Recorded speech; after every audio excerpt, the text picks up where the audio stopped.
জয় শ্রী রাধে। আগামী 27শে মে বুধবার রয়েছে শ্রী পদ্মিনী একাদশী। তো এবছর কিন্তু 26টা একাদশী পড়বে।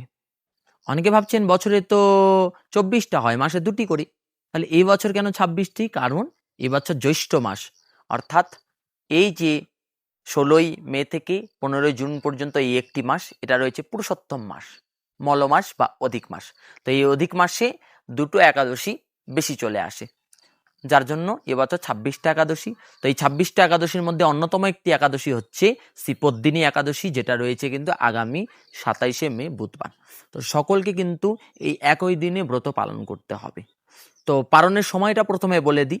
ভারতবর্ষে পালনের সময় রয়েছে 28শে মে বৃহস্পতিবার সূর্যোদয় থেকে শুরু করে সকাল 8টা 42 মিনিটের মধ্যে, এবং বাংলাদেশে রয়েছে এই একই দিনই বৃহস্পতিবার সূর্যোদয় থেকে শুরু করে সকাল 9টা 12 মিনিটের মধ্যে। তো এই সময়ের মধ্যে কিন্তু পালন করে নিতে হবে। স্নান সেরে নিয়ে ভগবানের সেবা পুজো করি, ভগবানের অধরামৃত মহাপ্রসাদ নিয়ে কিন্তু পালন করতে হবে। তো পালনকালে উচ্চারিত মন্ত্র কি? অনেকে প্রশ্ন করে থাকেন যে পালন মন্ত্র কি, কি বলে আমরা পালন করব? পালন জিনিসটা কি? পালন মানে এই যে ব্রত করলেন সেটা আপনি ভগবানের চরণে সমর্পণ করে দেওয়া, আর ভগবানের মহাপ্রসাদ নিয়ে ব্রতটাকে বিশ্রাম দেওয়া, ব্রতটাকে ভঙ্গ করে দেওয়া, তাহলে সেটা হয়ে গেল কি পারণ। এই পারণকালে উচ্চারিত মন্ত্র কি? তো একাদশী ব্রতে পারণ মন্ত্র হলো ওম অজ্ঞান তিমিরান্ধস্য বতনানেন কেশব বসিদ সমুখনাথ জ্ঞান দৃষ্টি প্রতভব। এই মন্ত্র আর মহামন্ত্র বলবেন। মহামন্ত্র অনেকে বুঝে ওঠে না, মহামন্ত্র মানে কি? মন্ত্রের রাজাকে বলা হয় মহামন্ত্র। হরে কৃষ্ণ কৃষ্ণ কৃষ্ণ হরে হরে, হরে রাম রাম রাম হরে হরে। তো এই পদ্মিনী একাদশী যেহেতু বুধবার রয়েছে, তো বলে রাখি সংক্ষেপে, যারা আমিষ আহার করেন তারাও কিন্তু একাদশী ব্রত করতে পারবেন। অনেকে বলে থাকে আমিষ ভোজনকারী ব্যক্তিকে একাদশী ব্রত করতে পারে, অবশ্যই। অনেকে বলে থাকেন কুমারী মেয়েরা বা সধবা নারীরা কি একাদশী ব্রত করতে পারে? অবশ্যই। কোনো কিন্তু বিধিনিষেধ নেই। যে কোনো বয়সের যে কোনো ব্যক্তি আপনারা কিন্তু একাদশী ব্রত করতে পারেন। 8 থেকে 80 বছর বয়স পর্যন্ত প্রত্যেক ব্যক্তিকে একাদশী ব্রত করতে হবে, এই কথা গ্রন্থে বলা রয়েছে। তাই যারা আমিষ ভোজন করেন তারাও একাদশী ব্রত করতে পারবেন। সেক্ষেত্রে বিধি নিয়ম বলে দিই, যেদিন একাদশী ব্রত রয়েছে তার আগের দিন কিন্তু সংকল্প হবে। সংকল্প মানে আপনি সেদিন আমিষ আহার গ্রহণ করতে পারবেন না, সেদিন নিরামিষ আহার গ্রহণ করবেন। সেদিন সংকল্প জল ফুল তুলসী নিয়ে ভগবানের সামনে বসে, হে প্রভু, আগামীকাল একাদশী ব্রত রয়েছে, আমি সেই একাদশী ব্রত করতে চাই, তুমি কৃপা শক্তি রেখো যেন ব্রতটা সম্পূর্ণ করতে পারি, এই বলে সেই ফুল জল তুলসী ভগবানের শ্রীচরণে দিতে হয়। এবং একাদশী ব্রতের দিন খুব প্রভাতে উঠে স্নান করে নিয়ে নতুন বস্ত্র পরিধান করি, ভগবানের যেখানে আসন রয়েছে সিংহাসন তার সামনে বসে ভগবানকে স্নান করিয়ে দেওয়া, ভগবানের সেবা পূজা করা, এগুলি কাজ একাদশীর দিন করতে হয়। ভগবানের চরণে ফুল তুলসী দেওয়া, ভগবানকে মালা চন্দন পরিয়ে দেওয়া, ভগবানের আরতি করা, ভগবানকে ভোগ নিবেদন করা, এইগুলি কাজ। আর দ্বাদশীর দিন প্রভাতে উঠে স্নান করে ভগবানের সেবা পূজা করে এই দিন ওই ভগবানের মহাপ্রসাদ নিয়ে ব্রতটাকে বিশ্রাম দিতে হয়। তো এইভাবে কিন্তু ব্রতটা করতে হয়, ব্রতটাকে ভগবানের শ্রীচরণে বিশ্রাম দিতে হয়। তো এবার বলে রাখি যে একাদশী ব্রতের দিন করণীয় কি এবং কি কি করা উচিত নয়। তো একাদশী ব্রতের দিন যে কার্যগুলি করবেন, একাদশী ব্রতের দিন প্রথমেই বলে রাখি ভগবানের সেবা পূজা তো করতে হবে।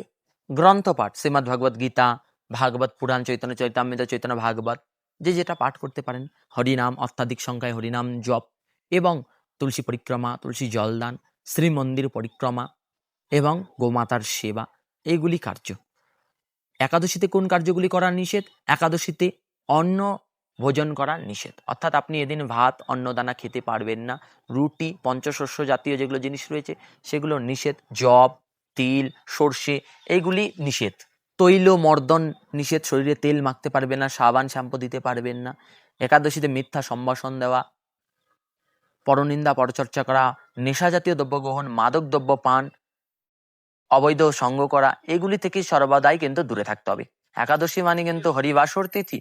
তো সেই হরিবাসর তিথিতে হরির সমীপে থাকা, অর্থাৎ হরি কথা বলা, কৃষ্ণ কথা বলা, ভাগবত শ্রবণ, হরিনাম জপ, মালা জপ, যতটা পারবেন। অনেকে বলে 16 মালা, আমি বলবো 16 মালার থেকে যতটা পারবেন ততটা বেশি আরও করার চেষ্টা করবেন। তো এই কার্যগুলো কিন্তু একাদশীতে করতে হবে, এবং একাদশী ব্রত করে কিন্তু আপনারা সেদিন রুটি বা অন্নদানা খেতে পারবেন না। তো খেয়াল রাখবেন, অনেকেই দেখা যায় একাদশী ব্রত করে কিন্তু তারা আগের দিনও তারা নিয়ম করে মানে না, এবং পরের দিনও কিন্তু দ্বাদশী ব্রতটাও নিয়ম করে মানে না। আগের দিনও মৎস্য ভোজন করছে, মাছ ভোজন করছে, পরের দিনও দেখা যাচ্ছে দ্বাদশীর দিনও মাছ ভোজন করছে। তার ফলে কিন্তু একাদশীটা বৃথা হয়ে যায়। যার জন্য একাদশীটা কিন্তু সঠিকভাবে করতে হবে। একাদশীর আগের দিনও নিরামিষ আহার, একাদশী ব্রতের পরের দিনও নিরামিষ আহার। আর যারা প্রসাদভোজী ভক্ত তাদের তো কথা নেই, তাদের তা ঠিকই রয়েছে। তো একাদশীর দিন কিন্তু আপনার রুটি, অন্ন, দানা এগুলি কখনোই খেতে পারবেন না। অনেকে দেখা যায় সামা, চাল, ডালিয়া এইগুলি খায়, তারা বলে এগুলি নাকি গাছের ফল, কিন্তু এইগুলো সম্পূর্ণ মিথ্যে কথা। এইগুলো কিন্তু খাওয়া যাবে না। একাদশীতে আপনি শাকাহার নিতে পারেন, মানে সবজি দিয়ে, শুধু সানফ্লাওয়ার অয়েল অর্থাৎ সূর্যমুখী তেল দিয়ে শুধু করা, আর ঘি দিয়েই করা। এটা দিয়ে আপনারা সেই শাকাহারটা তৈরি করে নিতে পারেন। দুগ্ধ নিতে পারেন, দুধ, সাবুদানা নিতে পারেন, আপনারা ফল নিতে পারেন, জল নিতে পারেন। যারা নির্জলা একাদশী করতে পারবে একান্তই ভালো। অনেকে বলে থাকে যে একাদশীর ব্রত নির্জলা করতে নেই। অবশ্যই নির্জলা করতে পারবেন, যার শরীর সক্ষম রয়েছে সে নির্জলা ব্রত করতে পারবে। যারা পারবেন না তারা ভগবানের প্রসাদ নেবেন। তো এইভাবে কিন্তু আপনারা একাদশী ব্রত করতে পারবেন। শাস্ত্রে দুটোই বিধান রয়েছে। যারা নির্জলা করতে পারে একান্তই ভালো, যারা নির্জলা পারবে না তারা ফলাহার, জলাহার, দুগ্ধাহার, শাকাহার এগুলি নিতে পারবেন। তো এইভাবে আপনারা একাদশী করুন এবং বাড়ির সকলকে করতে উৎসাহিত করুন। একাদশী ব্রত কিন্তু ব্রতের মধ্যে সর্বশ্রেষ্ঠ। যেমন নদী সময়ের মধ্যে গঙ্গা শ্রেষ্ঠ, বৈষ্ণবদের মধ্যে দেবাদিদেব মহাদেব শ্রেষ্ঠ, তেমনি এই ব্রতসমূহ যত ব্রতাদি রয়েছে তার মধ্যে একাদশী ব্রত শ্রেষ্ঠ। আবার একাদশী ব্রতের থেকে রাধাষ্টমী ব্রত শ্রেষ্ঠ, কারণ একটি রাধাষ্টমী ব্রত করলে সহস্র একাদশী ব্রতের ফল পাওয়া যায়। তো লক্ষ্য করবেন একাদশী ব্রত কিন্তু করতে হবে। একাদশী শ্রীহরির অত্যন্ত প্রিয়। তো এই একাদশী ব্রত পালন করলে শ্রীহরি অত্যন্ত প্রসন্ন হন। একাদশী ব্রত পালন করুন, অপরকে করতে উৎসাহিত করুন এবং পরের দিন পালন করুন। এই কথা বলে দিই, পালনের দিন কিন্তু অবশ্যই নিরামিষ আহার গ্রহণ করবেন, প্রসাদ ভোজন করবেন। এদিন আপনারা অন্নদানা, শস্য দানা, রুটি, লুচি যা কিছু আপনারা এদিন গ্রহণ করতে পারবেন, কিন্তু একাদশী ব্রতের দিন এইগুলো নিষিদ্ধ রয়েছে।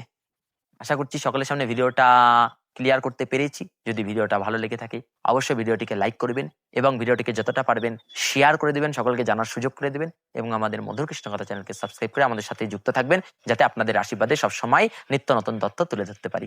ভালো থাকুন, সুস্থ থাকুন। জয় শ্রী রাধে।